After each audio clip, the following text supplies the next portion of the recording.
So, good evening. My name is Rick Schaefer, and I am chair of the New York City Campaign Finance Board. As you probably know, the Campaign Finance Board is a nonpartisan, independent city agency that administers the system of public campaign financing in the city and empowers New Yorkers to make a greater impact on their elections. Last May, the Campaign Finance Board released its voter analysis report, which examined New York City's 2022 elections and offered key policy recommendations to make voting easier and more accessible for New Yorkers. Our report notes that the average turnout in New York City mayoral elections over the last 20 years is under 30%, which is far lower than the turnout seen for gubernatorial and presidential elections. Against this backdrop, our report's leading recommendation is the one that we've all gathered here to discuss this evening, the proposal to align municipal elections to even-numbered years in New York City. As we detail in our report, we know from the experiences of other cities that have shifted their local elections to even years that this policy can increase voter turnout, promote a more representative electorate, ensuring the demographic makeup of the city's voters look more like the city as a whole, and reduce election administration costs. Governor Kathy Hochul referenced these benefits when signing legislation last month to move certain non-municipal local elections to even years. She also announced her support for a future amendment to the New York State Constitution that would align elections for all offices, including those in New York City. The New York City Council has introduced a resolution calling on the state legislature to pass and the voters to approve such an amendment to the state constitution, moving New York City elections to even years. Tonight's panel conversation will discuss why advocates, policy experts, and elected officials have been championing this reform. Knowing that there is not total consensus on the policy, our invited panelists will also talk through the concerns cited in opposition to moving local elections on cycle. Some opponents have expressed concern that local races may receive less attention from voters and the media when they appear in even years. Others have suggested that voters may leave lower profile races blank as the ballot gets longer. Our panelists will discuss these claims and what we can learn from other states and cities that have aligned their election.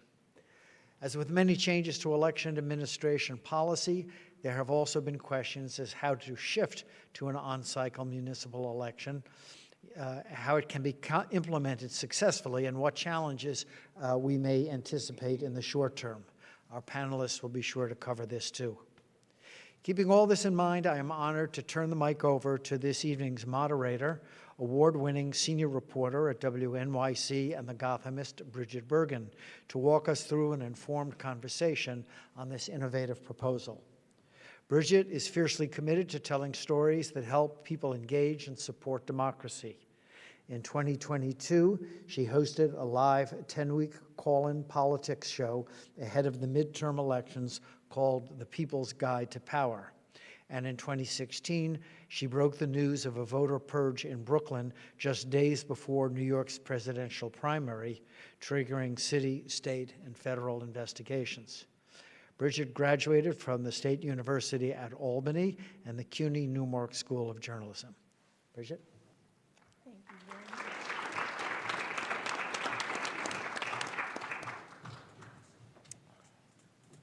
Feel sort of awkwardly positioned with this wonderful panel, but I'll do my best. I'm not putting my back to you on purpose if I do that. Thank you, everybody, for being here. I was saying to these panelists how lucky we are to be in this gorgeous room. I've done many events at the New York City Bar Association, and we've been in a different room, and I'm thrilled that we can be here together in person in this wonderful space to talk about this very important issue. If you are familiar at all with any of the reporting that I've done that Rick so kindly shared with you, I spend a lot of time covering issues related to democracy, elections, issues that matter to voters, and how they can engage with our system. And I'm really excited to have this conversation because it was just about a year ago that I did a piece about a report issued from Citizens Union that Ben Weinberg, one of our panelists, wrote about this very issue. And I know there's a lot to unpack here. I will say one of the questions that I get frequently from our listeners, from people when I'm out talking to voters is, why is turnout so low in New York City? What can we do about it? This has been proposed as one of the solutions. I think there are probably a lot of different ways that we can talk about that issue, and hopefully we'll get at some of that tonight. There were also some people who will push back and say, actually, it doesn't matter that more people aren't participating, that maybe that the people who are participating are the people who are informed, who care. They point to some of the reforms that were enacted related to early voting, now early vote by mail, and say we have made it easier for people to participate. Maybe turnout is not a real issue. I suspect some of the people on this panel will have something to say about that. But tonight we're going to talk about this one particular idea, and the arguments for and against it, and how it could be done, because it is not as simple as some of the other reforms that were enacted through legislation. I apologize if I have to keep clearing my throat. I've got a little frog in here. I want to start by introducing our esteemed panelists. I'll start with State Senator Robert Jackson to my right. He represents the 31st District, which includes Washington Heights, Inwood, parts of the Bronx, including Kingsbridge now. He has been an outspoken advocate for students, small businesses, workers' rights, climate justice, gun safety. I could go on.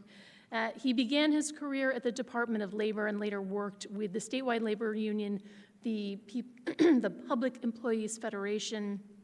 Senator Jackson is currently chair of the Civil Service and Pensions Committee on the New York State Senate.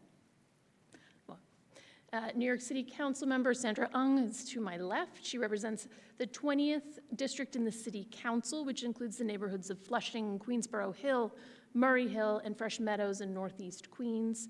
This past November, she was elected to a second term in office. She previously chaired the Council's Committee on Government Operations, which deals with issues related to elections and campaign finance, among other things. I tried to pry from her what committee she may be chairing going forward, but she said, I have to wait till tomorrow, so do all of you, and let some of you know.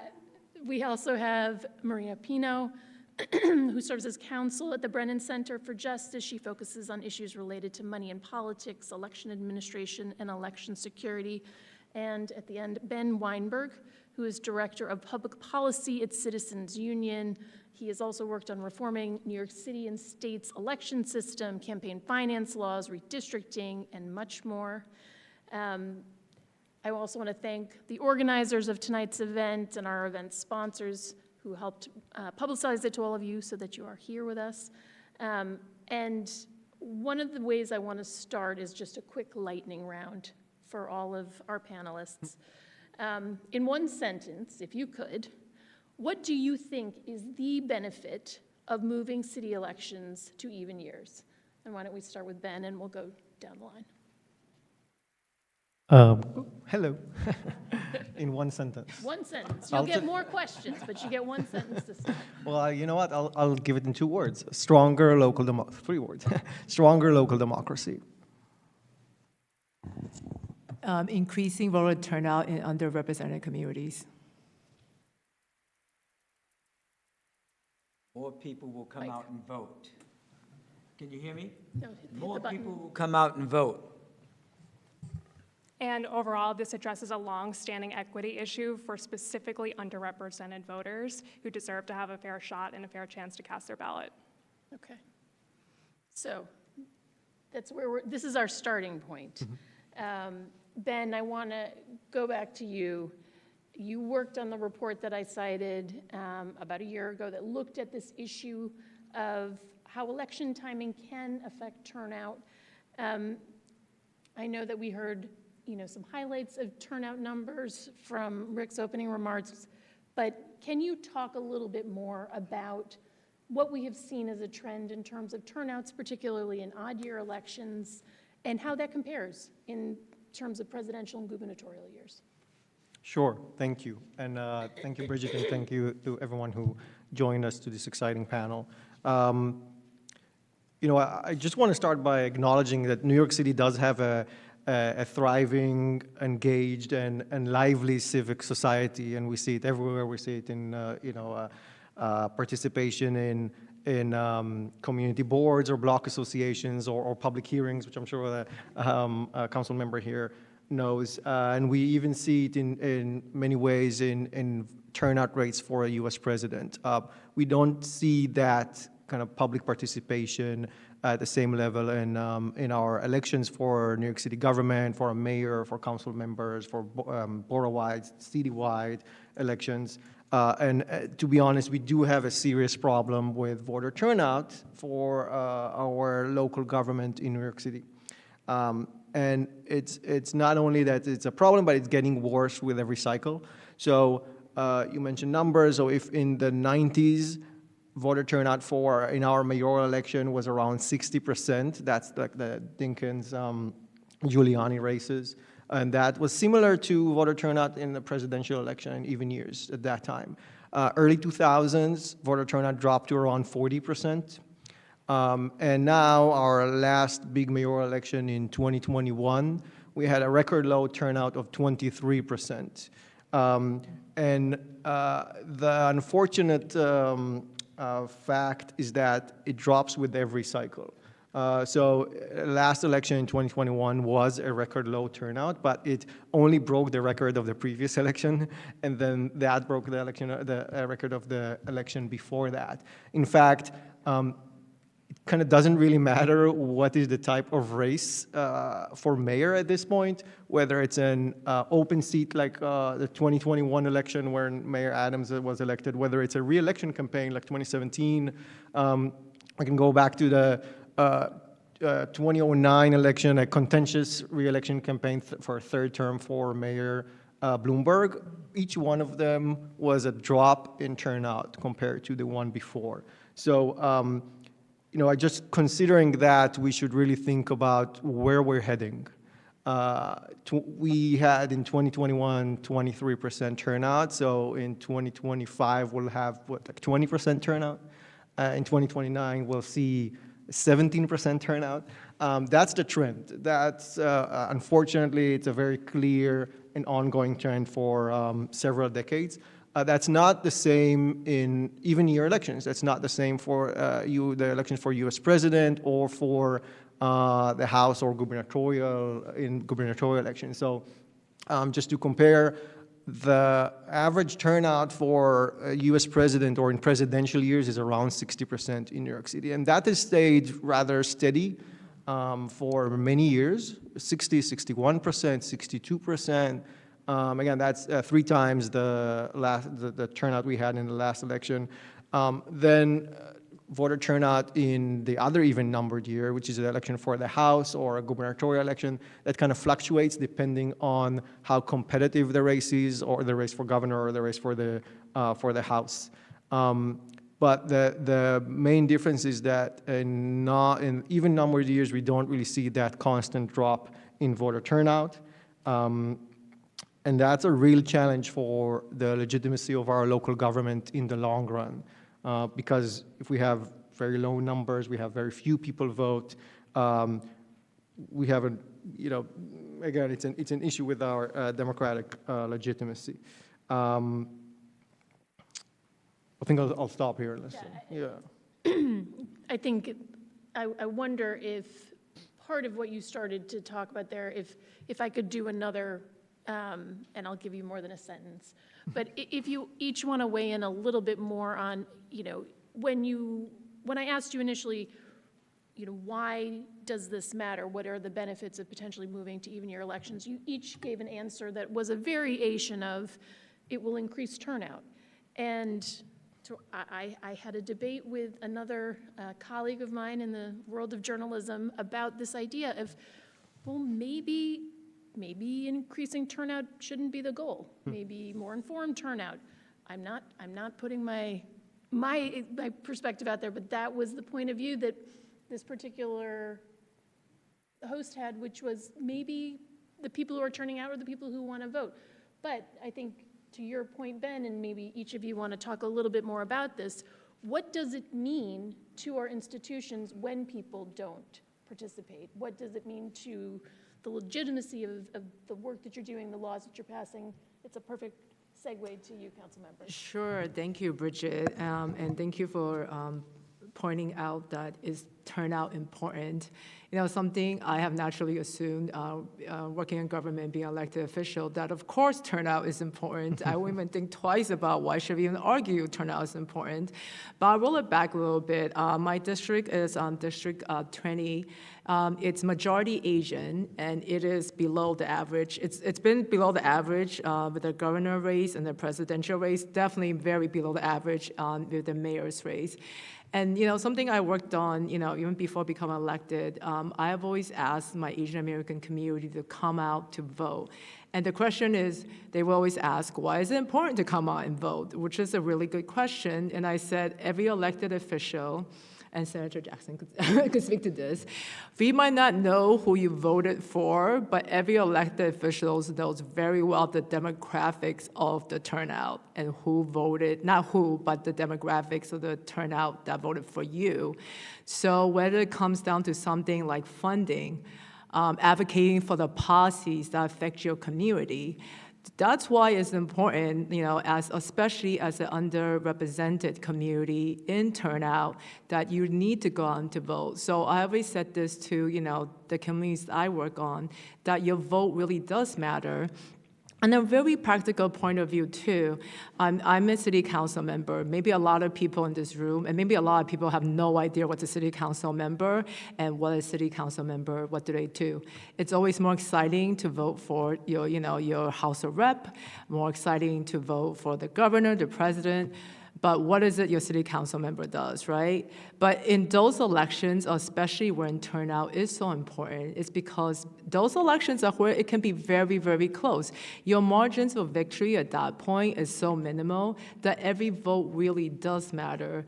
So on that, on why turnout is so important, which I didn't even realize till like I'm listening to Brigid, like yes, you know, it is something I think, you know, but I should not take granted in this conversation saying like, you know, turnout is definitely important. Thank you. Part of what we're talking about here, it's a version of moving elections to even years, happened already in the legislature last year, Senator Jackson. The legislature passed a bill that would move village and county elections to even years. It wasn't, I think, something that passed necessarily with ease. I wonder if you could talk to us a little bit about what were some of the arguments that you heard during that particular fight, and how is what we're talking about right now different? Sure.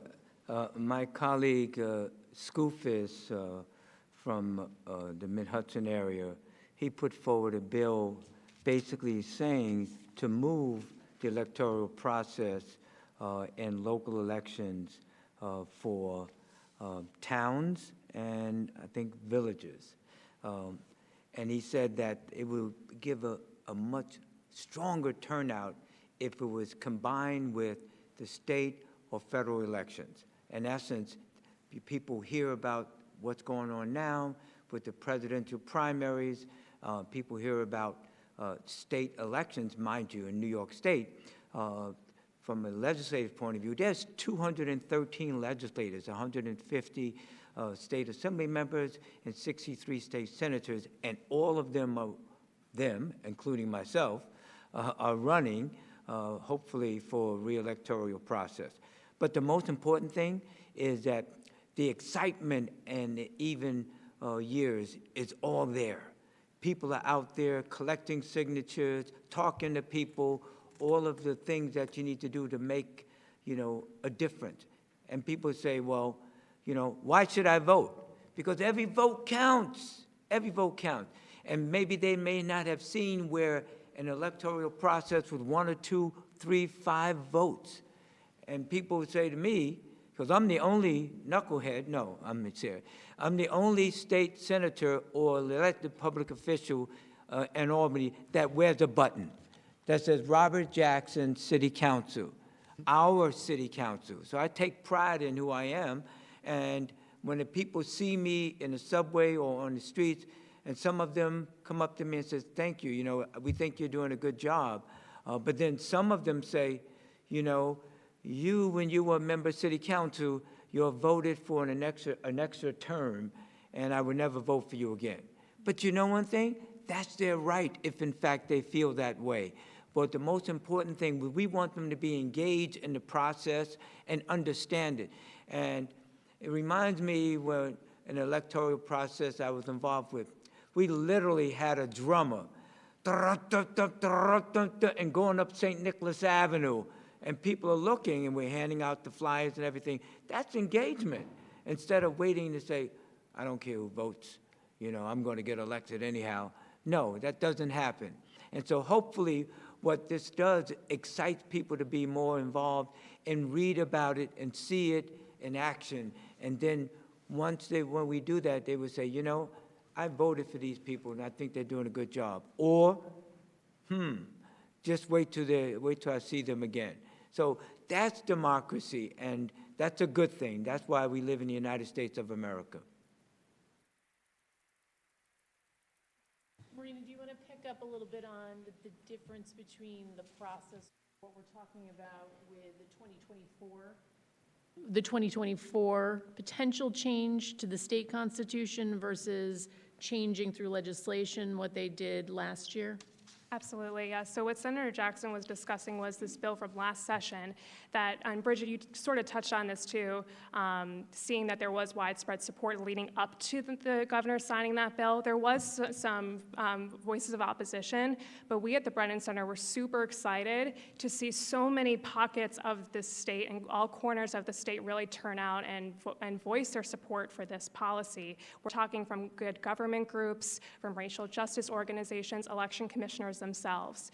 And how this will be different with city elections, it's a very different process. So while the bill from last session that Senator Jackson touched on, that is a change that happens through legislation. So this is something that the state legislature passed in June, like Senator Skoufis, who had introduced this legislation. The governor signed this into law. So now that starts the process of moving town and county elections to even years. In order to move city elections, including New York City, it has to go through this amendment process. So in order to start that amendment process, another bill has to be introduced in the legislature. That legislation, which will include language changing the New York State Constitution, has to pass through 2 legislatures, meaning if the bill was to be introduced next week, it has to pass this session and then next session as well, because it will be a new legislature. From there, the next step is that it goes to the voters in New York State on the ballot, and they have to approve this amendment process. So there are 2 different pathways to this reform, and we are excited too. When the governor signed last session's bill into law, she signaled that she would support the amendment process, and we're eager to continue talking with election officials in this path ahead to learn from them on what they think would be the most supportive, how we can provide support and ensure that they can implement this policy in a successful manner. Councilmember, one of the arguments that is made against this shift is the idea that someone like yourself would be running for a local office at the same time as someone would be running for governor and president, and that potentially the issues that are most important in your district, in your community, to your voters, could get drowned out by all of the other energy that Senator Jackson was talking about related to these other races. As someone who just recently had to run a race again, what's your view on that? And what do you think, you know, where does that sort of responsibility lie? Is it in how the elections are covered? Is it in how candidates run? I mean, I understand the concern, but we're also in New York City. So one, I feel like there's actually a lot of media outlet and coverage in New York City. There's local press, there's city press, there's national press. We have a lot of press. I appreciate that. I don't think New York City we lack a lack of media to cover the issues that is concerning to the community represent on a different level. And moreover, as a candidate who ran twice, it doesn't matter if it's odd year or even year. I would still run the way I would run a campaign, making sure that everybody understands what is at stake as a city council race and what's at stake as me getting elected. So I don't think it would like just because it's going to be the same year as the president's race, it won't make a candidate such as myself think I would have to work any less or campaign any less to get my message out there to the voters. Ben, in the report that you did a lot of research of other municipalities that have made this shift. I wonder if you could share a few examples and what were some of the lessons learned and best practices from municipalities that shifted from odd year to even year elections? Sure. So luckily, New York is not the first to do this. We've really seen an interesting growing bipartisan tide on this reform in the last decade. So over 100 cities have moved their election from odd numbered year to even numbered years. We also had several states that have implemented statewide changes that required every jurisdiction in the state to hold their local elections on even years, one way or another. I'll mention some of the cities: Baltimore, Phoenix, San Francisco, Los Angeles, Austin, El Paso, just right across the river. 45 municipalities in New Jersey have moved their local elections in even numbered years in the past decade, and that's jurisdictions in different sizes. And as I mentioned, we see movement at the state level, and that's movement from both parties. So blue legislators in California and in Nevada passed statewide legislation, and red Republican legislators in Arizona passed the same legislation. In fact, in Montana, we just had two bills passed in two separate bills in the two separate houses of Montana. So it didn't get passed yet, but it will pass next year. So this is, as I mentioned, we have growing momentum across the country. Now, you asked about what we can learn. The results are just pretty astounding. In every case, every city that moved their local election to even year, we see turnout jump. We see turnout rise drastically in the immediate first election after that change, and it remains high. So I'll give a few examples. Turnout in Phoenix shot from 21% to 77%. Baltimore, it rose from 13% to 60%. El Paso had one of the worst turnout rates in the country, 8% for their mayoral election. And after they moved their election year, it rose to 45%. And Los Angeles is the latest one to join the kind of even year club. Last year, they held their first even year election for mayor, and they nearly doubled their turnout. So really in every situation, we see incredible increases in turnout. And we do see that transition is seamless. We hear that from election administrators in other states. We've seen surveys of city clerks in California, for example, where they have reported no problems with the transition itself. We see no problem with ballot drop-off. We could mention that as well. There's just way more people voting, even for the offices down the ballot, than the folks that are like not completing their ballot. So this is a well-tested reform, and it's a well thought out of reform, researched reform, and well-tested reform that's been slowly picking up steam across the country. Ben, you mentioned that it's gotten bipartisan support, but in some of the increases in turnout that resulted in municipalities that enacted it, but how did it change the electorate itself? Yeah, great question. So that's, I think, one of the most important things about this reform. It's really unique in that it doesn't only raise turnout, it raises turnout. The largest increase is with unrepresented communities. Two key factors here. One is that the electorate is significantly younger. The new electorate, right? It's not really new, but the electorate in even years is significantly younger. In New York City, again, I'll go back to a New York City example. Youth turnout, or 18 to 29-year-olds, not exactly youth, but we call them youth. Youth turnout in the last presidential elections was around 60%, which is similar to the overall turnout, right, the average turnout. In gubernatorial election, it was also 40% in 2018, a bit less in 2022, but still not that far from the average turnout. But in odd number year elections, we see youth turnout of like 11%, 13%, 12%, right? So one significant change in terms of the composition of the electorate is that it will be younger. We've seen studies across the state that when elections move from odd-numbered years to even-numbered years, the average age of the voters drops by 22%. The age of the voters is more similar to the average age of the adult in the population. So that's just one of the factors. This will significantly increase the voice of young people in our local elections. Councilmember, we mentioned, you just went through another election cycle, but we ask people to vote a lot in New York City. There are a lot of elections, and one of the things certainly that I hear from voters when I talk to them is some election fatigue, and in the sense that sometimes it's even hard to keep track of when the elections are.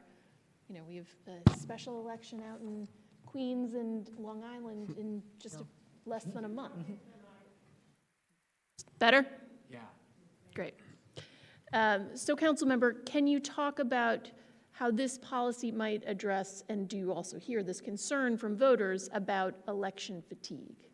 Yeah, I definitely hear this, and I have ran now twice in 2 years, right? That's a very short span of time. And in between that time, there was, obviously the Assembly, Senate, and the congressional race. I mean, for someone, and I have knocked on a lot of doors, and a lot of people always go, wait, like, why are you here again? And actually, the second one was like, didn't I just vote? And we have to preface this by, prior to anyone running for any office, you have to get signatures. The petition process is real. So literally at this point, you're probably knocking on someone's door twice, right? Once to get their signature to be on the ballot, and the second, hopefully, if you have the time to knock on the door to get on the vote.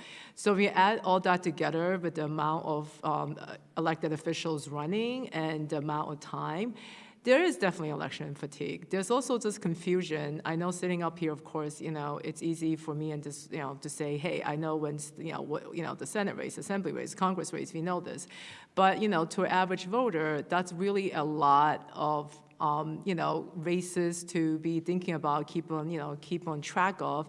And of course, you're adding the special election, which is very real. We have been having a lot of special elections, and there will be another special election coming up. That's on top of special elections means you have to vote special election, and then you have to vote again in the primary and then the general. So you're literally at this point now voting 3 times in a year.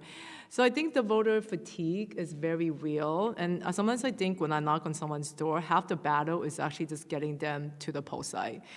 I think, just speaking to voters, I feel like if you just get them to go to the poll site, they will likely vote, but it's already there. So I know there's concern about the down ballot. Will people get fatigued? Like, they're going to fill out every single bubble.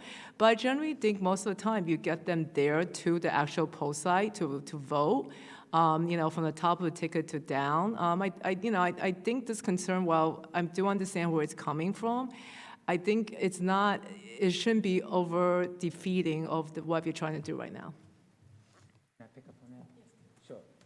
So, yeah, early, when you were saying fatigue, early voting is an opportunity for people to vote early based on what their schedule is, and they don't have to wait until the election day to vote. And that's a real good thing. Obviously, one of the things that I did, I served in the city council for 12 years, and this cycle was 2 and 2. Oh. And 2 and 2, and then you have Assembly every 2 years, the Senate every 2 years, Congress every 2 years. People say, my gosh, why isn't it 4 years? City electoral process is 4 years, and I have a bill that basically says we like to move the electoral process for the state legislature to 4 years The city of Buffalo has elections every 4 years. So I introduced it last year. Bottom line, it has not moved yet. But it will save millions and millions of dollars instead of having an election every 2 years. We get tired as an elected public official, and people say, you politicians, I'm not a politician. I'm an elected public official. But what happens is you get tired of running for electoral process, asking people for contributions and money, and then 6 months after you won, you got to start again. It's too much. And so ideally, I would love to have a constitutional amendment to change the electoral process for the state legislature to every 4 years. You may say, well, that's kind of hard. It's not hard. It takes time. Just like, for example, I had a bill that basically said every resident is entitled to clean air and clean water. You may take that for granted, but it's not taken for granted. The Constitution does not guarantee that to you. And so that passed in one session, it passed in another session, and last year when it went to voters, 70% of the voters in the state said, yes, we want a law that says that. And some people said, all you do is you want to basically drain the system. I said, who is against having all residents of our state clean air and clean water? The people that are polluting our clean air and clean water. So, and that's the type of, I guess, advocacy we have to have in order to push the agenda to ensure that the voter fatigue is not there and engage them on what is important to them. And I say this to you, I tell people all the time.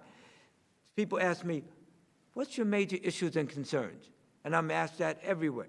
And I say the safety and security of the people that I represent in their homes and their communities. Besides that, the number one issue that comes into my district is affordable housing and senior housing. Number one that's coming in. And obviously education, you know my involvement in education, and obviously, you know, environment. All you have to do is turn on any station in the world and you see flooding, heating, all of the things that have impacted our environment. So that is a lot to engage people with, and you take them where they are and just try to bring them in and make sure that they understand and get involved. Senator Jackson, I want to pick up, and for those of you who perhaps don't know Senator Jackson's connection to education, he launched the Campaign for Fiscal Equity school funding lawsuit, won a court judgment that awarded $16 billion for New York City public schools. So he is no stranger to long, hard fights. I like how he slipped in another constitutional amendment into the conversation, just keep it interesting. But on this particular constitutional amendment, the moving to even year elections, I know that your majority leader, Andre Stewart Cousins, was asked about this early in the session. It seemed like we didn't have a strong feeling. What is your sense about the appetite for this particular constitutional amendment, moving to even year elections? And how do you see that playing out in this particular session? We know it's a long conversation. Oh, I do think that we have to talk about it and we have to push. You have to push sometimes your elected public officials to do the right thing. That's a given, I say that. But we have to be able to also show them what the positive aspects, the benefits are going to be of that, including saving money. Money is real. And so saving money and not having elections where very few people turn out in an odd election year versus major people turn out in an even election year, and showing them that the issue of concern that happened, that you felt so much about in an odd election year, you can do that same thing in an election year, in an even election year. And I don't think that you're going to get lost because of the president or Congress or state senate. I just think that people that are out there that are advocating for the issues and concerns at the local level, that will happen. And if in fact it does not happen, that means the will was not there to get it done. Marina, I want to pick up on one of the points that Senator Jackson was raising related to the costs associated with how we administer elections, how we fund our local boards of elections. Can you talk a little bit about, first, how we fund those local boards, and is there a cost-benefit analysis that we can apply to this particular proposal, this amendment? Absolutely. So I love that we get to talk about this now. I've been like waiting to talk about this. So the policy does, in fact, lead to lower costs for elections when you're running fewer elections each and every year. And what this actually gets down to, we're talking about printing ballots, the cost of printing ballots, the cost of setting up and operating voting equipment, compensating poll workers, and also finalizing and reporting election results. These are all key aspects that are very much part of county and also how the state jumps in too to help out with the county's local boards and running these elections. We know, based on jurisdictions that have made this shift to even year elections, that there is little or no marginal cost when you add a few more races to the ballot in even years related to these specific costs. And I want to also highlight something we saw, a report on this issue from the Manhattan Institute, and they spent some time speaking on the cost-saving piece of this. The Manhattan Institute highlighted that one of the cities in California, this is Concord, California, they estimated that the cost of running a standalone election was $58,000. When you compare that to an even year election, when consolidated elections, that's more than double the cost of such, which was $25,000. And I want to be very clear, even though there is a cost-saving piece of this policy, that does not by any means mean that we should stop caring about and funding boards of elections each and every year. You know, the Brennan Center emphatically supports Board of Elections and their requests to both counties and to the state budget in ensuring that they have adequate resources to better serve voters. And we know, based on our research, a lack of resources can really, it plays a heavy hand in how the quality of voter service is throughout the state. And with the cost-saving piece of this, I also want to bring up one other related aspect, and that goes to long-term benefits of this policy, specifically related to election administration. When we think about there being fewer elections, so you're moving these elections to even years, election officials have more time on their hands. This is, we know election administration, this is a year-round job. And by having more time between election cycles, these offices can have more time to reflect and plan ahead for the next election cycle. And with that, I did want to also bring up, related to the bill that passed last session and was signed into law, we saw 10 elections commissioners across the state voice their support and urging the governor to sign this bill into law. And one of the reasons they did so was the cost-saving benefit. And I also, with that, want to point out many of those commissioners that signed on to support this policy and related to cost-saving analysis here. These are counties including Monroe, Onondaga, Erie County, which are home to some of the largest cities in New York State. So that's something that we also want to keep in mind too. It's one thing for us up here to talk about how much cost saving there is. It's another to hear from election officials on the ground who are often working with very, very tight budgets to run elections every year. Can you talk a little bit more, Marina, about how you have seen in other places they build public support for these kinds of shifts? Absolutely. I've been heartened to see polls that have come out recently. Ben and I were just discussing this week. There was a recent Siena poll that came out in the last few months, and it showed that there was overwhelming support among New York voters for this policy, and specifically a majority of voters said that this policy would be good for New York. And keeping that in mind, we saw, I touched on this earlier, but we saw groups all across the state show up and support this policy for the reasons we stated on higher turnout and ensuring, this can really work to a long-standing equity issue. So we're talking about good government groups like Citizens Union and Common Cause. We're talking about voting and racial justice groups like Latino Justice and LDF. And we're talking too about young voter organizations like Generation Vote and Y Vote. We see this in other states too, and it makes sense because these voters want to have a better opportunity to get out there and vote for the local issues that are near and dear to their heart. So it frankly just makes sense too. The polling is there, hearing from all different groups across the state, and of course, I'll mention it again, election officials too are coming out and supporting this policy. Ben, I want to go back over to you. You spent a lot of time looking at how this policy has impacted other municipalities. What are you hoping to see in terms of how this conversation moves forward in the near term and how to keep up momentum in the long term? Certainly. So, as Marina mentioned, we were so happy to see that the governor herself, when she signed that bill that moved county and town elections, she stated her public support for the constitutional amendment to move city elections and other offices. We are expecting to see a bill introduced very soon, a proposal to amend the state constitution. Once that happens, we expect to see a lot of support for that from both New York City and in other corners or other cities of the state, I should say. Just to kind of chart the timeline of a campaign and a possible transition of what we're talking about. So this would, Marina mentioned before that a constitutional amendment has to pass two different legislators and then go before the voters.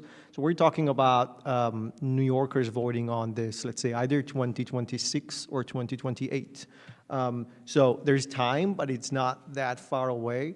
And I'd also like to mention that the hardest battle is to get lawmakers to support this. You mentioned the majority leader. But when it comes to voters, I, as someone who's kind of thinking about the campaign, that's the least of my worries, because in every state, in every city where this came before voters as a ballot question, it has always passed. And it has passed with very high margins, 70%, 65%. Because as was mentioned here, voters love this idea, and voters don't like to vote so often. So I do think that once it comes before the voters, it will be very easily an easy question that will easily be supported by voters on both sides. Think back to some recent constitutional amendments that I think people thought something similar about. But Councilmember, I wonder if you could talk a little bit about the role that council can play. This is obviously, in terms of how to actually make the policy change, is something that needs to go through the state legislature, 2 cycles, then to voters. But as a show of support, the council can play a role. Sure. So, in City Council, we have something called resolutions. It is not legally binding because only the state legislature right now can pass this law. However, as a City Council, we can pass a resolution, which there is a resolution out there. Unfortunately, last year, it did not, we had a hearing, but it did not make it to the stated. However, I'm hoping in this coming year that I could work on that. I believe there is support in the City Council for such a resolution. We have over 10 plus City Council members that was on the resolution.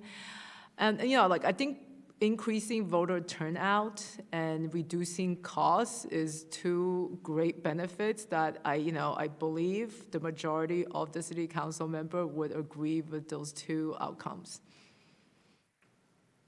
I think we're going to start to transition to some questions. The questions from...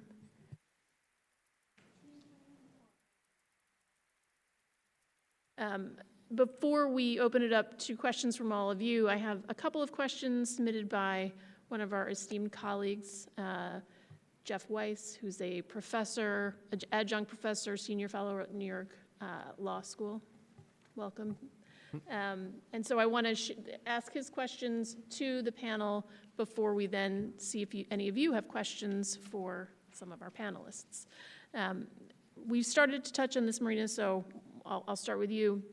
How should county boards of elections budget for off-year elections when few, if any, candidates will be running? And with the majority of races taking place in even number years even now, how should election boards keep their seasonal workers engaged? Wouldn't there be a tremendous drop in this pool of eligible poll workers, also a temporary workforce? Sure, yeah, I really do appreciate this question. And, we'll bring back again what I've talked before about on cost saving. You know, we know from talking with election officials, again, this is a year-round job that they need support both in odd years and even years. When election officials are not physically conducting an election, they're preparing for the next. And voters rely on their offices for many different things besides physically showing up to cast their ballot. We're talking about registering to vote, confirming their registration, updating their registration. And when we look at what election officials are doing as well, they're planning ahead on voting equipment that they need. They also are ensuring that they have their training materials ready for those seasonal workers. And specifically on the funding question itself, taking just a step back here, we at the Brennan Center, we have conducted multiple nationwide surveys of local election officials, and we know from these surveys that election officials are doing their job increasingly under threat. We're talking about 1 in 3 election officials reporting that they have experienced threat, harassment, or intimidation in their job. So one response to that is ensuring that they have the funds to improve physical security needs at their offices and protecting their staff. This is something that money can be used for in odd number years. The policy really allows a reallocation with those odd years in preparation for the even years. And on the piece too about seasonal workers and what to do with these workers on the odd number years, again, just to take a step back too, we know trying to recruit poll workers is not easy, no matter if it's in an even year or an odd year.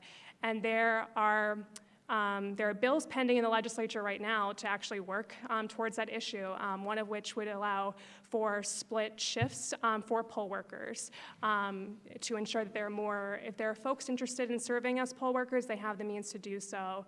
And I touched on this earlier, but again, with this long-term benefit that we think about with this policy, having more time between elections, this will allow election officials to really think about how they can do more outreach to folks that do want to serve as poll workers and seasonal workers, but they just don't have that benefit of time right now, or how they can continue engaging with folks that have served as poll workers for several years, and how they can best meet those needs. These are all things to think about, whether it's an odd year or an even year. May I just make a point? We've heard from poll workers that work the polls, mind you, that's reporting at 5 a.m. in the morning and working past 9 o'clock at night, sometimes 10 o'clock to get the numbers in.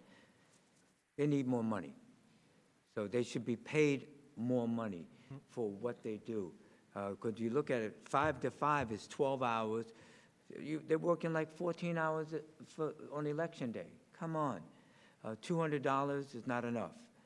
$300 or more will compensate for, if you want to look at it, the possibility of moving odd to even. So I just wanted to make that kick for all of the workers. Anyone else, do either of you want to weigh in on the idea of how you keep this election workforce engaged and what it would mean for some of the off-cycle planning? If we've covered it, we can open it up. Covered, yes. I did, yes, it was covered pretty well. We've covered it. So let's, I invite you, for anyone who has questions about this, to come right up to the mic. I'm glad I didn't have to ask you twice. Let's see if it works. Let's give it a sound check. Is there a button on the microphone?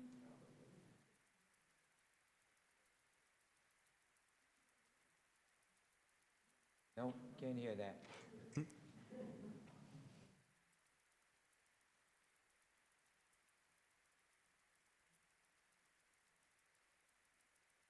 Check. There you go. It was me, okay. This is for Ben. I'm a little confused, or rather not clear on this increased turnout concept. Let's assume 20% turnout in 2023, 60% turnout in 2024. Yes. Right? If both elections were held in the same year, are you saying that there would now be a 70% turnout, or simply more people would be voting for those down ballot posts because they're there at the polls anyway? That's an excellent question. I'm not saying there will be a 70%, although I would love that to happen. I did hear some, theories or arguments that say that, actually having let's say the mayor and the governor running at the same time, or the mayor and the president, will help to increase that, the race up the ballot, because just kind of more high-profile races, more people engaged overall, and maybe there are some people that only vote for mayor and not for president. But the argument is that we will have similar turnout for those down ballot races than we have, similar turnout to the upper ballot races. Okay, so a follow-up real Yeah. fast. In the other jurisdictions that have made that shift, has anybody looked to see whether all of the races are being voted on? Another very excellent Which people just, Yeah, excellent question. So what you're referring to is what we sometimes call a ballot drop-off. So that's the question of whether, when someone goes into the poll site and they have this long ballot, whether they vote from the first one, U.S. president, all the way to the last thing on the ballot, which in New York usually is maybe judge, or in primary it could be some party official. Now, it is true that when you consolidate elections, you have a longer ballot, and when you have a longer ballot, the ballot drop-off is slightly higher, meaning you have more people that don't make it all the way down the ballot. But we did look at other cities, and in all cases, this appeared in academic research and in our own research. In all cases, this change is insignificant compared, or not change, I should say, the number of voters we lose for ballot drop-off is really insignificant in compared to the number of voters we gain for even the lowest type of position on the ballot. So, for example, we looked at El Paso, which they also moved their election from even an odd numbered year. They had races for a local judge. So that race lost about 33,000 voters because of ballot drop-off after they consolidated. But that same race gained about 160,000 voters because they moved from odd-numbered years to even-numbered years. In Baltimore, our analysis showed that 13,000 more voters didn't make it down the ballot, but 178,000 people did make it, or showed up to vote for the city comptroller, that was the lowest position on the ballot. So even accounting for down ballot drop-off, which is a real thing, we'll see a significant increase in turnout for all races across the ballot.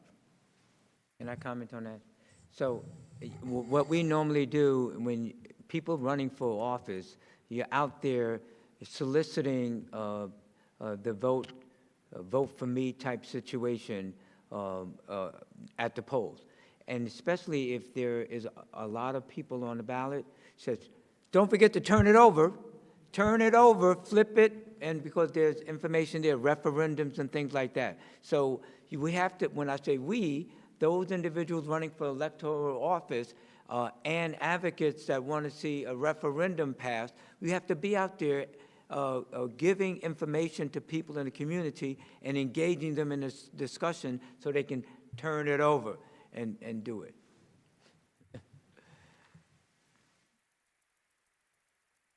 Hi, my question's for the council member. When we were organizing this event, one of the people we invited was sort of a prominent name in city politics, someone who's been the citywide candidate in the past. I'm not going to name names because they're not here to speak for themselves, but this person said, sorry, great event, can't make it. Oh, and by the way, the city council is going to freak out about this. My question, I guess, is, are your colleagues, in fact, freaking out? When we hear that only 10 would sign on to the resolution, is there maybe a comfort factor in the off-year elections and being able to appeal to a smaller slice of the electorate, for example, to win those races and lower turnouts? This resolution was introduced last year, and there was a committee hearing about this, which I chaired, and to my recollection, Ben could help me out here, there was no one freaking out during that committee hearing, which, all my committee members and any city council member was welcome to speak at. Can I add one further comment? Because we speak to a lot of elected officials and candidates and people who work for candidates, I do hear people, I wouldn't say they freak out, but they have concerns. I think what's helpful in the fact that we have to go through a constitutional amendment is that this is going to take a long time, and everyone that are serving in office now in New York City will be term limited by the time we get to that point, right? So.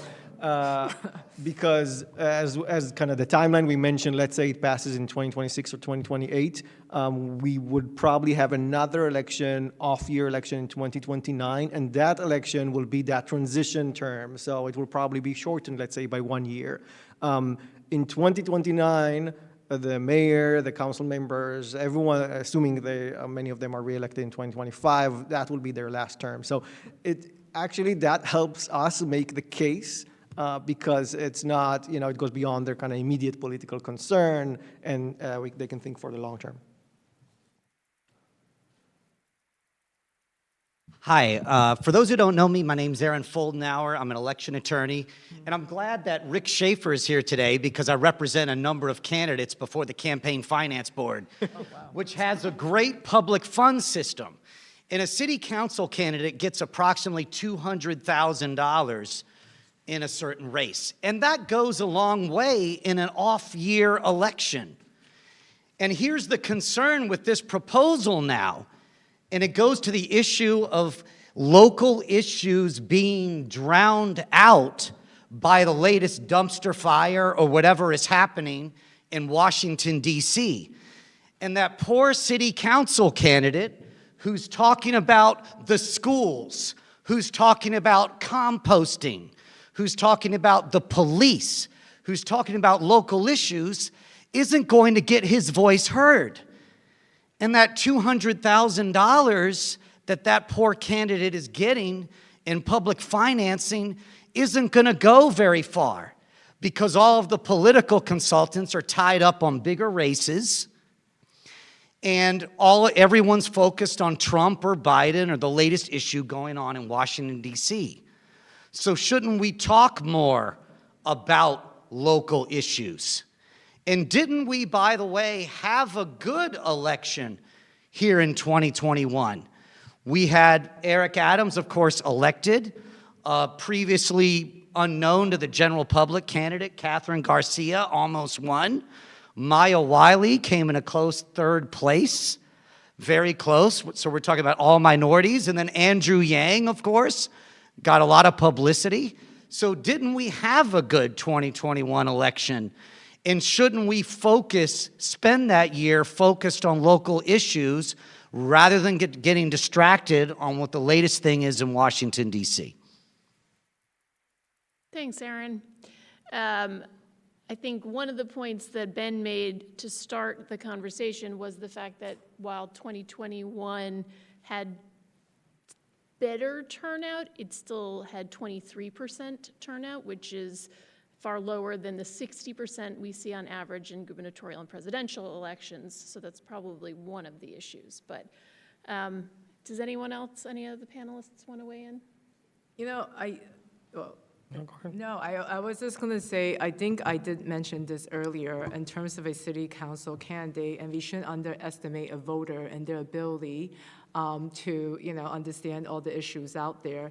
I believe CFB actually in their guide, we will actually have still all the candidates that's running, and I believe, that's also going to be helpful. And I also said, in New York City, we are actually very fortunate to have press, national to local, also ethnic press, that's daily, frankly, that has the ability to, I believe, to cover all the issues that's out there. And as I just said, as a city council candidate, where I might be on the bottom of the, of the ballot, that would not prevent me or, lessen my desire to make sure that my voice gets out to all the voters out there in the community who are concerned about the local issues. Sure. So, yeah, I wish I had $200,000 to run a campaign. You might. Quite frankly, Soon, yeah, you might. Soon. when you talk about the local elections process, I mean, people will talk about it from their perspective as consultants, lobbyists.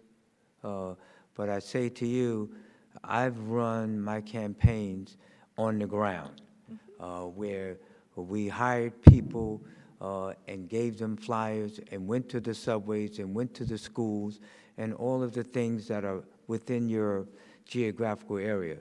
So it can be done. And I'm glad that the city has campaign finance, and now for the first time in history, the state also. And the bill that was signed by the governor, basically, the minimum contribution to get any type of matching funds is 150 contributions. That's the minimum in order to qualify, in order to get matching funds. Matching funds, I think it's 10-to-1, something like that, 8-to-1. But also, you had to raise more than $8,000 to qualify. So you have to come over that minimum threshold in order to really be out there trying to get people to vote for you. And as I said, you got to, when I say you, the people out there that are running got to think about, how am I going to get to the people? Am I going to get a drummer and go up the main avenues? Am I going to be at every subway station with an A-frame with a big picture of myself? These are all the things that we think about in trying to get it, win the election during the primary, because the primary basically is the election in the city council, in my opinion. Obviously, for the mayor, that's not the situation. The general election for mayor, that has been proven before. And I would love to just add on to all of this too. I appreciate that question. There is little empirical evidence to support this claim that higher profile races are going to soak up the resources and attention. And I'll add with that too, it's equally plausible to shift the narrative that voter knowledge of local elections will actually increase when there's more attention on that cycle specifically. And there's actually a great example of this, and one that Ben and I just were talking about before this event in 2018 here in New York State, and I would just love to give him the opportunity to just quickly walk us through that, because I think it speaks directly to your question. Sure, I just always like to give that example. 2018 was the first post-Trump election, a very national, high-profile election. The focus was on the who will take the House, so a federally focused election. And we saw an increase in turnout, an increase in interest. We saw kind of political re-engagement. But in New York, how did that kind of trickle down to New York and translate in New York? It turned into what we now call that fight over the IDC senators, right? The Independent Democratic Caucus. So what did we see here? We saw tons of new people engaging with electoral politics in elections that they don't usually engage in, and they didn't do it to kind of necessarily think about the U.S. House. They learned about their state senators. They discovered there's this whole new thing, not new actually, the IDC senators, and they mobilized and they organized, and we saw some of the highest turnouts ever for Senate races that year. So I think, as Marina said, just as plausible that we'll see greater increase in local issues and local candidates and local races. Go ahead. Hey, so what about, was there any research done on moving, like you're saying moving the even-numbered years, but what about any difference between moving to an even-numbered a presidential year versus a national midterm year? And imagine a turnout is going to be higher for the presidential, but the ability to message a little more locally or tie it to a local one is going to be much better on a midterm.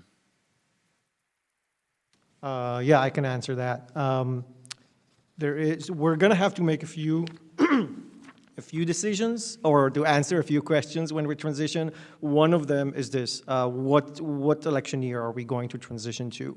The other one is, how will this impact incumbents? When will we start to implement it? Will we shorten terms or extend terms? These are all important questions. They have policy questions that have really big impact. We did a survey of states and cities that have done this transition. Unfortunately, we can't learn much because kind of different cities took different different path. Most of them do move to presidential years, and that's because the turnout in presidential years is just so much higher. So that's just kind of the one clear benefit is that the turnout in presidential years is much higher. I should say that the bill that the Senate and the Assembly passed, the way that constructs the transition is that lawmakers that are, or candidates that are elected in the last odd year election, the last allowed odd year elections, are perceived as if they were elected in the even year prior to that. So then the decision about presidential or gubernatorial year really depends on kind of what was the election calendar in that specific county or town before.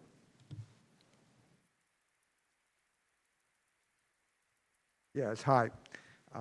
There was talk, I think it was going back to the Bloomberg administration, about city elections being apolitical, meaning not so much Democrat or Republican, but people running as independents without a party affiliation.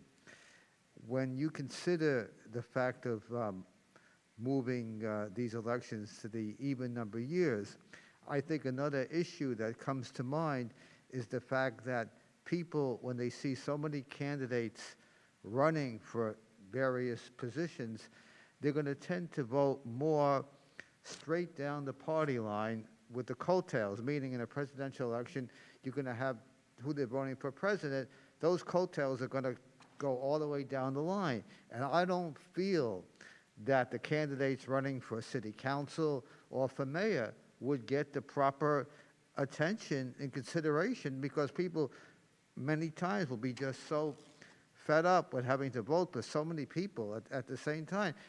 Now it even happens, particularly with judges, where people just vote the party.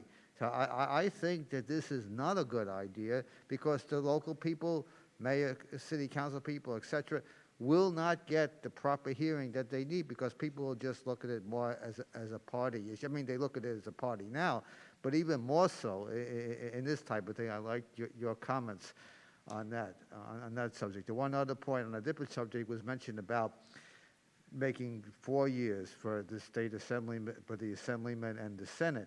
I believe going back quite a few years, the state Senate was a 3-year position instead of 2, and then they moved it to coincide with the assembly for 2. So I don't know if that had much relevance in terms of turnout, but it was at 1.3 years. So let's take your first point, which I think we've heard from a couple different people, this idea that the local candidate might not get the vetting and attention that they deserve, and also that there could be some impact that coattails from the top of the ticket that could potentially then, keep a voter from being as informed about those local races, or just voting party line. Marina, Ben, I know you've looked at the evidence of places where they have implemented this policy. What have you seen in relationship to those concerns? We don't have information about voting down party line other locations, and that's mostly because New York is one of the only places that has a closed primary system, and that is so kind of focused on party politics on the ballot. Many other cities have nonpartisan elections, as you mentioned. I think we should all acknowledge we live in the most polarizing time in kind of history here, or at least in the last 150 years. So it's not surprising people are voting down party lines, and I don't see change, not in even year elections or in odd year elections. I think that, to be honest, I think that goes beyond the issue of what year we hold our elections. I think this is really not, this is a reform that's not about what party we choose, but about just increasing voter turnout and increasing participation in local elections. And I'll just add to, like, what I hear in your question is a question about voter knowledge. And I think, in the abstract, voter knowledge is difficult to pin down in research. But there was a study that compared off-cycle school board elections to on-cycle school board elections, and trying to compare what the voters, if the voter who voted in off-cycle school board elections knew more about education policy than the voter who voted on a school board election on-cycle. And the study found that there was no clear difference between the two. So I think it's just very important to keep that in mind too. I think, and you did not say this, so I'm not putting this on you, but I think when thinking about this, whether a voter is informed or uninformed, that's a very binary way of looking at the issue, and it's about, ensuring that voters who are willing to show up and learn about the issues, giving credit to them for doing so and showing up to vote on the issues they care about. Thank you. Thank you. Hi, everybody. I think that the attention seems to have been focused on the general election turnout, but the primaries, and just to the earlier point, so much of New York State is a one-party territory, either for one party or the other, and the difference in primary turnout, I think, is particularly important. And so that goes to, what does it mean when there's not enough turnout? It means that whoever's being elected doesn't necessarily reflect the community's wishes, doesn't necessarily reflect what the community wants and needs. And so I think when you're talking about this, I think it's important to focus on the primaries as well. I couldn't agree more, Alan. We know that definitely in New York City and in so many areas in the state, the primary election is the one that matters the most. I will admit it is difficult to measure the impact this reform will have on primary elections, and that's because in order to measure the impact on turnout, we compare different elections in different years in the same geographic location. Primaries in New York City and in New York in general are just very often uncontested. In fact, sometimes we have 2/3 of the Senate and the Assembly in New York City just uncontested in the primary.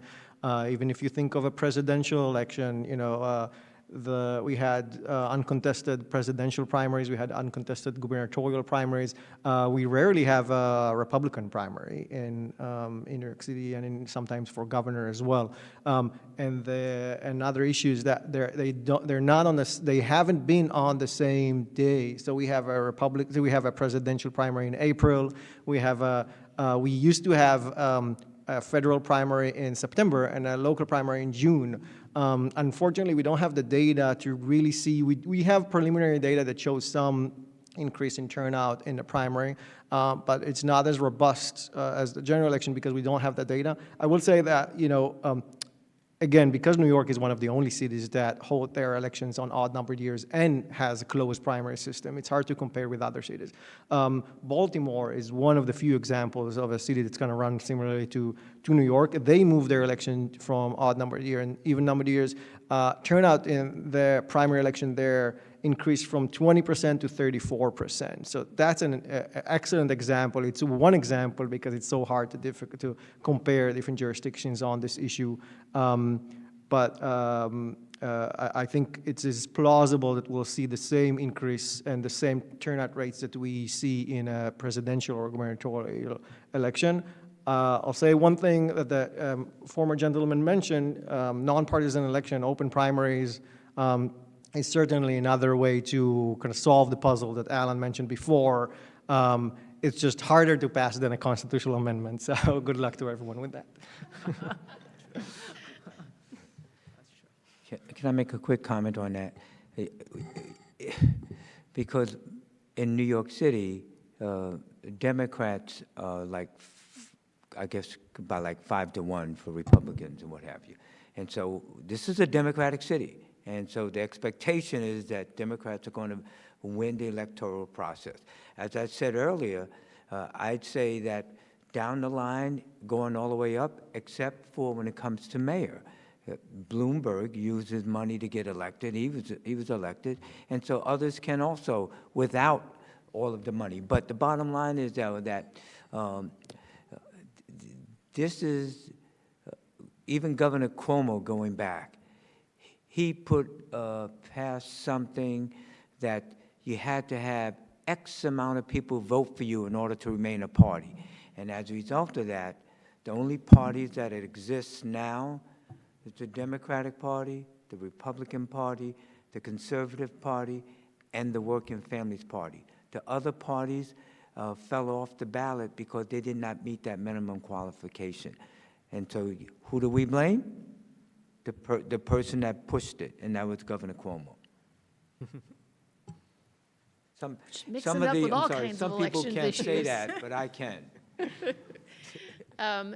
We are closing in on the end of our time, but please, you have been standing there. We want to hear your question and our next question, but I think that'll be our final set of questions. Take it away. Thank you so much. So firstly, this has been great, really enlightening conversation. I have a comment that will lead into a question, and the comment is in response to, I think, a very legitimate conversation that's happening around informed voter. And will this, and I think that's a really valid concern. I think a lot of people have touched on some really strong counter arguments or different ways of looking at it. I think I would add just one or two. One is that we currently vote for assembly at the same time we vote for president. Assembly is actually the smallest political jurisdiction. It's smaller than city council by 40-some-odd thousand voters. And so if we're thinking about having the concerns of local residents being drowned out by the bigger race, well, we're already doing that. We're already doing very small races at the same time as national, really big ones.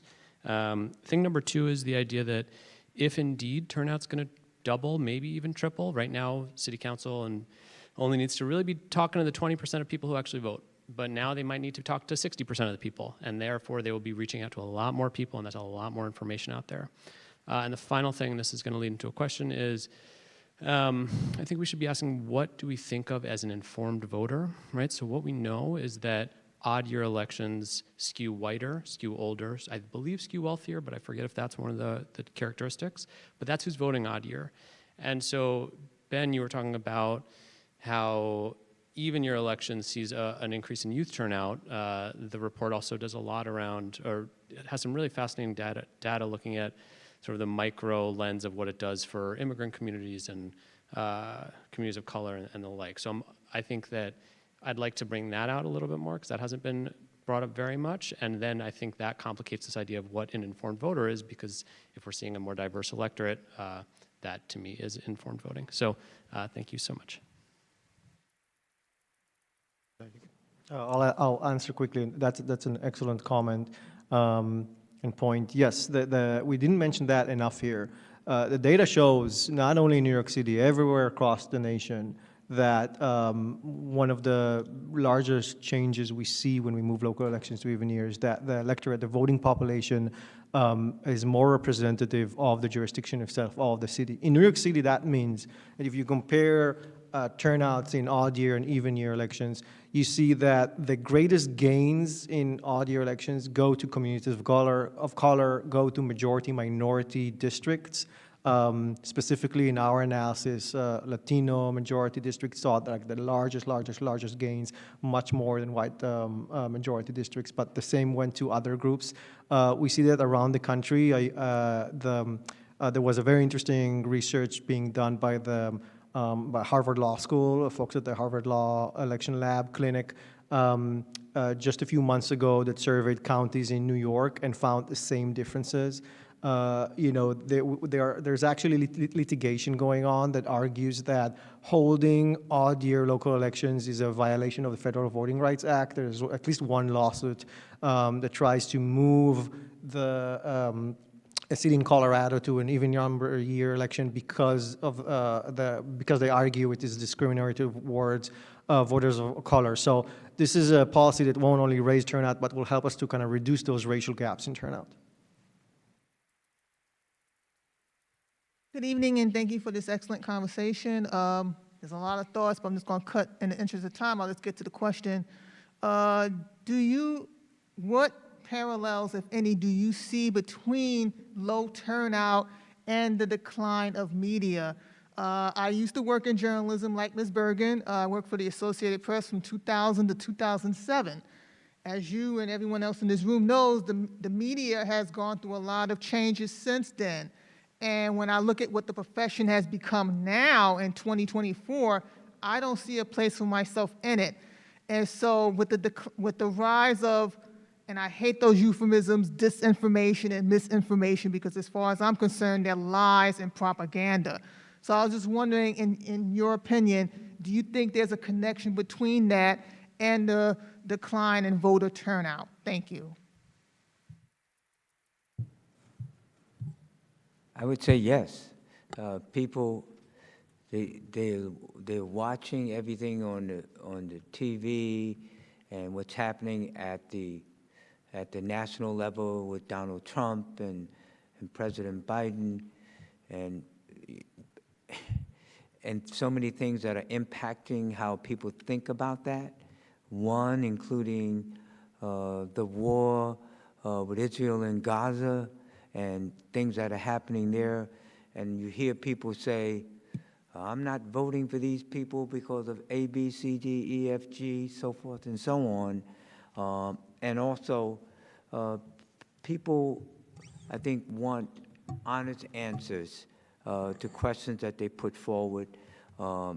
People are asking questions about locally, about service things that the city council member in her office do to communicate with her constituencies and carry out things that basically that the average family is considering. The same thing at the state level.